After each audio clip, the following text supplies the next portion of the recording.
Hey everybody, what's going on? Welcome back, it's Jordan here. Today is gonna get pretty crazy at Ikea because we're getting all the fixtures for the studio. So I actually need 11 more of the standard Billy bookcases. And then I also need 2 of the half Billy bookcases and also the hardware that turns them into corners.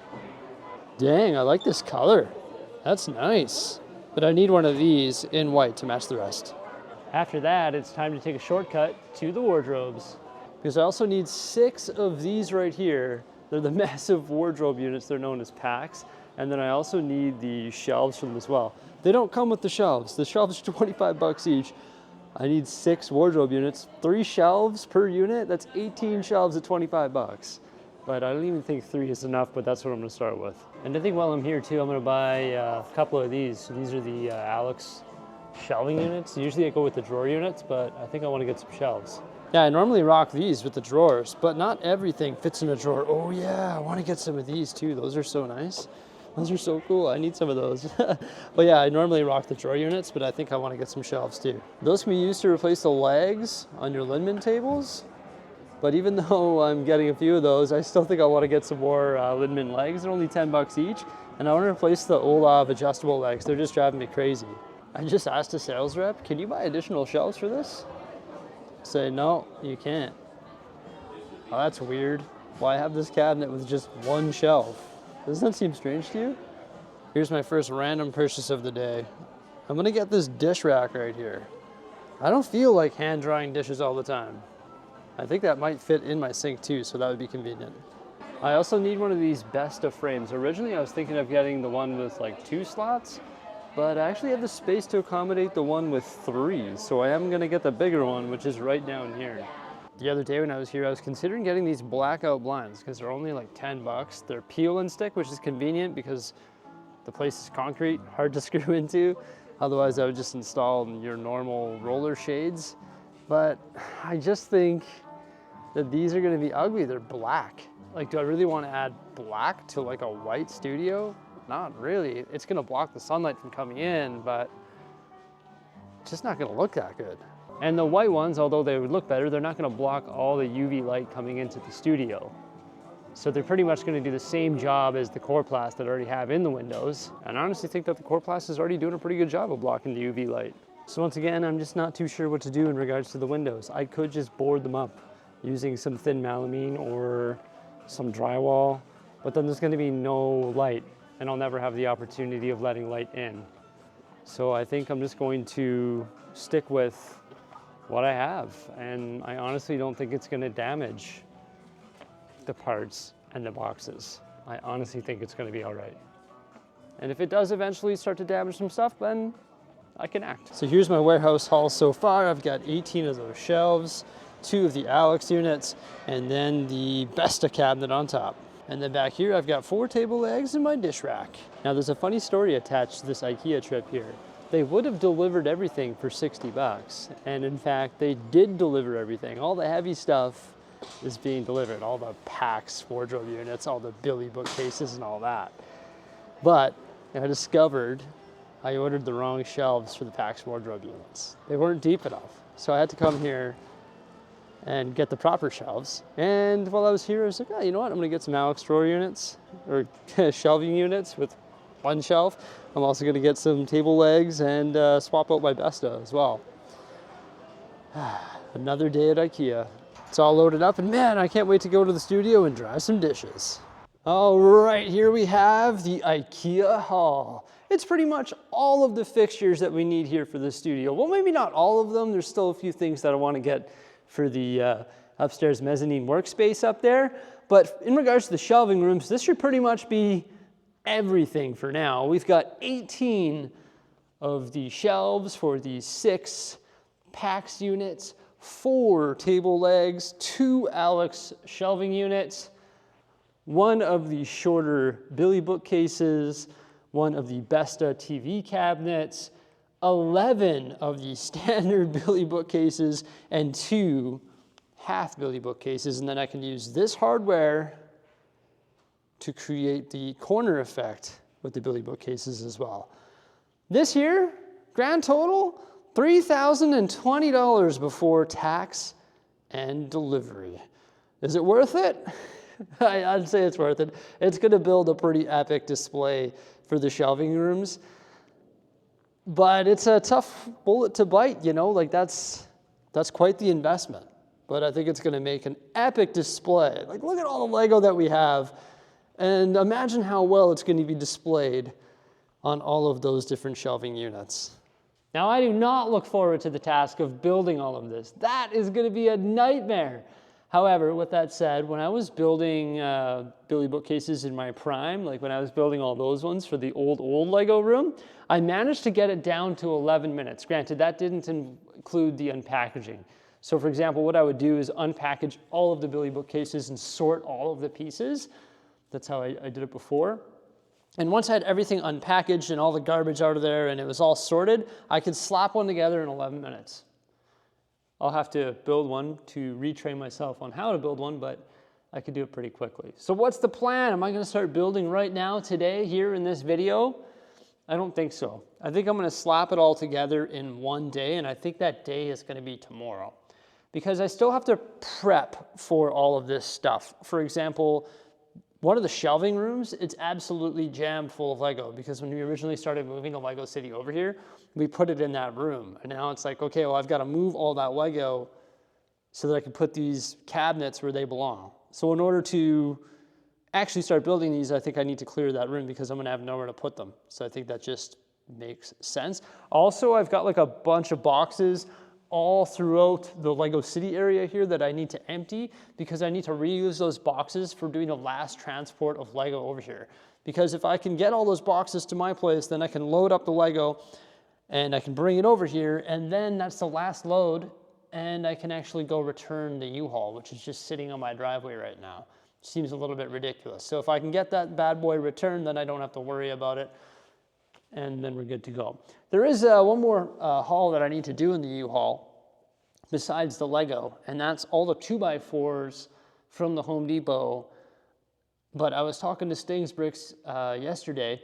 He was actually, he's a really nice guy. He came by here. He brought me his big track saw. So I've got the track saw right here. And this bad boy hooks up to the shop vac to minimize sawdust and all that. So I'm gonna be cutting all the melamine sheets out back. But then he's like, yeah, we gotta bring the table saw. It's a 2-person job. It's sort of a big rig. And I was like, okay, well, like, are we gonna be able to cut the stuff in here? He's like, no, we'd have to do it out back. I was like, okay, and then when we're done, like, could I haul it up here and put it in here? He's like, no, you're not really gonna be able to move it on your own. It's sort of like a fixed unit. So I was like, why don't we just cut all the 2x4s in your garage when the time comes? And he's like, yeah, that makes sense, and then we can transport them in my truck. So I actually don't have to transport them in the U-Haul. Sting's Bricks is gonna help me out with the transport of the 2x4s and also the cutting of the 2x4s, because what we're gonna do is we're gonna take 1/8 of an inch off the top of each 2x4, making it nice, flat, and smooth. And then the wood, the melamine that goes on top, is gonna sit nice and flat, just like I've done with the 2x6s that used to support the old Lego City tables. And that is beauty. The reason I don't want to get Home Depot to deliver the 2x4s is because they don't hand select the 2x4s. They just like grab them off the top of the heap, and then I'm gonna get ones that are all bent and all out of shape. So I wanna go to Home Depot and personally hand select all of the 2x4s to make sure they're straight, and then we'll bring them over to his garage, cut them, bring them here, and then I can start building the table frames. But he's going on a little bit of a holiday, so I've gotta wait for him to come back. So the table production will be happening once he gets back and we can use his table saw. But the top priority for me is to get all this Lego unloaded, clear that shelving room. I've got a display that I want to build upstairs in regards to Speed Champions. And then once all that's taken care of, I can spend the next day slapping together all this Ikea furniture. So why don't we start playing around with some Lego? So here we go, unloading boxes onto the floor. Why do I want to do this? Well, I think it's going to be a lot easier to load the shelves when all of the boxes or all the sets are unloaded onto the ground. Just because, for example, if I'm looking for a certain theme or set type, like all of the TIE fighters, okay, well now I can sort of look at the floor and find all of the TIE fighters and load them onto the shelf. Whereas if they were in 4 or 5 different boxes, it would be a little bit more difficult. Also, I just threw these sets into the boxes. Well, I didn't really throw them. I placed them in there.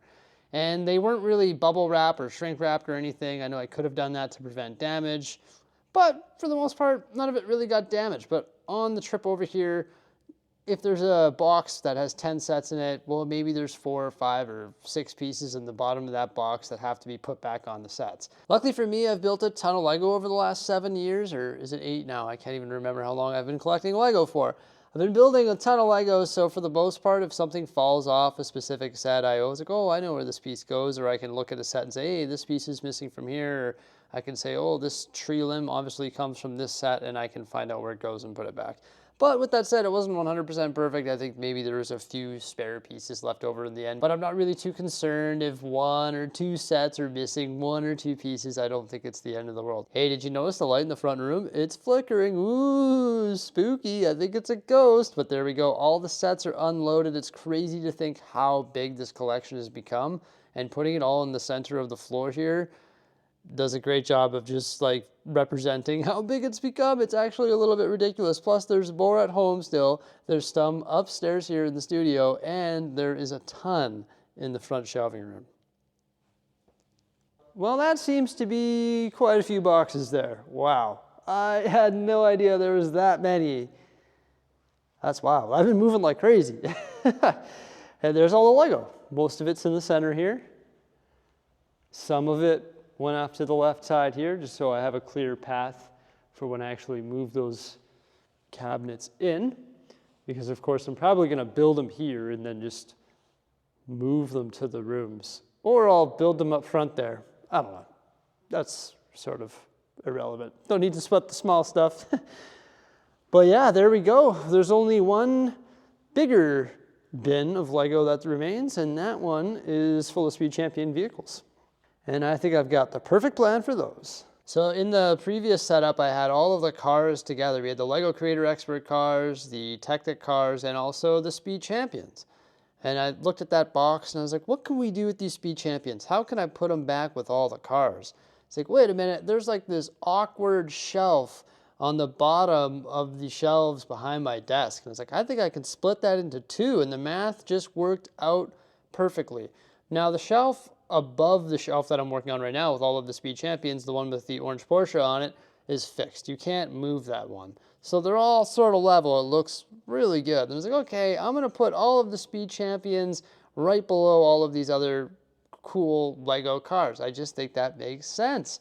So much color, they look so great all together. I absolutely love it. On the left side, I'm doing some of the older 6-wide Speed Champs, and then to the right of that, I'm doing the newer 8-wide Speed Champions.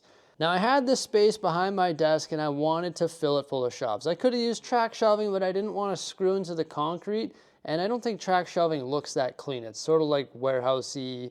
You can see the tracks on the wall, and it just doesn't look that good. So I threw the billies back there and I put my desk in front of the billies. I know we've got some wasted space in the bottom, but I can use that for storage, or I can actually conceal it with the use of the Alex drawer or shelving units. And then once I got the shelves installed, I didn't really know what style of sets to put on those shelves. And then I was like, oh my, the vehicles, they take up so much space. They're always issuing more. And I've got 5 bookcases right here, which would be perfect for vehicles. So I threw all the Lego Creator Expert on there, all the Technic, and also now all the Speed Champions, along with the T-Rex Rampage, Concorde Jet, Titanic, Globe, and Mickey and Minnie Mouse. And I think it looks great. Will this display change in the future? The shelves themselves will not change. I think this is going to stay like this. I really like having some Lego up here. But what's on the shelves, that could potentially change. But for now, I really like the look of the vehicles. I keep forgetting to mention my plan for this big open spot right here. Check it out. I've got all this cool stuff that will look great on that wall. The periodic table of Lego elements. Probably my Bricksie mantle, which is in that box there, along with my YouTube play button. All of this miscellaneous stuff, like the Winnie the Pooh VIP thing. Also the brick patent, which is under that. All of my brick separators, which are in a shadow box underneath all this stuff here. Not the instruction manuals. This thing right here with the 2 minifigs, which is pretty neat. And then, of course, my children as well. The Lego art. Wow, this thing is heavy. The Lego art right there of my children. I think all of that stuff is going to look pretty cool on that wall. Boom! I think the Speed Champions just finished those shelves off beautifully. That looks sweet. Also, when I was at Ikea today, I asked them about joining these. Somebody commented, they said that they offer free joining hardware. They don't have the ones that go like screw into the top here and then go up and over and screw in, but she did give me 50 of these. It's like the toggle bolts or whatever. So what I got to do is just drill a hole through there, and then join it. So I'm going to do that on the top and bottom, and that's going to solve issues like this that are just driving me bananas. Both up here and down there. It's going to create a lot of sawdust though. So I got to figure out how I'm going to do that. Specifically up here because the Lego's already on the shelves. All the Lego might have to come off the shelf to do that. Terrific, yay. I also got 2 of those cabinets. You saw those today, the Alex shelving units. So I think that's going to solve this problem. I'll be able to put one right here and replace these 2 legs. So it'll be like cabinet, then it'll be this short drawer unit. So I can put like my tape and my spinner and whatever else on top of it. And then that'll line up perfectly with that drawer unit there. I think the spacing is going to be actually just perfect because you get that much room, and then it'll just look nice. So I'll have a shelf there, a bunch of drawers, so I can put all my miscellaneous stuff inside and try and conceal a bit of the mess. And that's already going to bring us to there with the drawers and stuff that I eventually want to stretch all the way along. And then we have one more too, so I'll be able to put that somewhere. And then I bought 4 of the legs so I can replace these Olaf legs. I don't like them because in order to get them at the same height of these, you've got to like adjust it just using the adjustment on the leg, but there's no like screw on the bottom. For example, the other ones, they have like a screw on the bottom, which you can like very easily manipulate and change the height of the table like in very small increments, whereas those ones just aren't as good. So that's why I'm having a hard time getting those tables at the same height as the Alex units. And in some cases, you can see them like bowing in the middle. So I'm thinking if I pop in a Dill's leg in the middle there, I'll be able to very easily make that look a lot better, because you can see even right here, it's bowing a little bit. You can see it's bowing down. So if I swap out the leg, I'll be able to fix that up. But I'm going to do that when I build those other 2 shelving units, because I'm going to replace some legs somewhere in the line here. I'm excited about that. Hey, look, there's more Lego up here. Hey, what do you know? Yeah, so I unpacked everything. All the boxes are now gone. We set up the new Speed Champs display, which I think looks pretty sweet. And then I didn't get a chance to go in here. It's Sunday, it's already 5 o'clock. So I think I'm just gonna leave this for when I'm actually building the shelving units, because I got to get all this stuff away from the wall. So I'm thinking what I'll do is just literally just clear out the perimeter so I could waddle the shelves like into their position, and then I'll just put this stuff over that way. Or if I build the PAX units first, I guess I can build the PAX units first and then just bomb a bunch of the stuff onto the PAX units or whatever it may be. Haven't quite decided yet. Oh yeah, I was mentioning when we were at the store that I changed my mind. So I bought another one of these, and I got rid of one of these because there's a lot of space here. So rather than using the double one in the middle, I'm actually going to use the triple one. So it's going to go double on the end, double on this end, and then triple in the middle. And then I've got to get the wood cut to top it, because there will be a gap between the two long ones, and that'll just finish it off nicely. There'll be no seams, which would be sweet. No seams, just nice flat, smooth white surface with the nice edging on it. So if I want to build a diorama here, or I want to place a bunch of UCS sets on here, then so be it. So yeah, I got one already built, and then I got to build the other one, and I can make that change. So tomorrow I'm going to start the process of building all these shelves. There's the other cabinet I filled in there. So this is pretty much all done now. I've just got to go through with my drill. I got to remember to bring my drill with the drill bits. I should bring a couple of those toggle bolts home so I can drill these all together and hold them together. I also collapsed a bunch of those cardboard boxes and compiled them and got rid of a bunch because I no longer need them. I'm just going to bring those black tubs home and then pack up the rest of the Lego. But this is the mission for tomorrow. That's really about it for today, everybody. I'm gonna head home, relax for the evening, watch the Oilers play the LA Kings, and then I'll be here bright and early in the morning to take on Ikea. Thank you so much for coming on by. Please remember to like, subscribe, and stay tuned for some more great stuff coming out in the very near future. Farewell. Whoa! My entire Lego collection's on the ground. That's wild.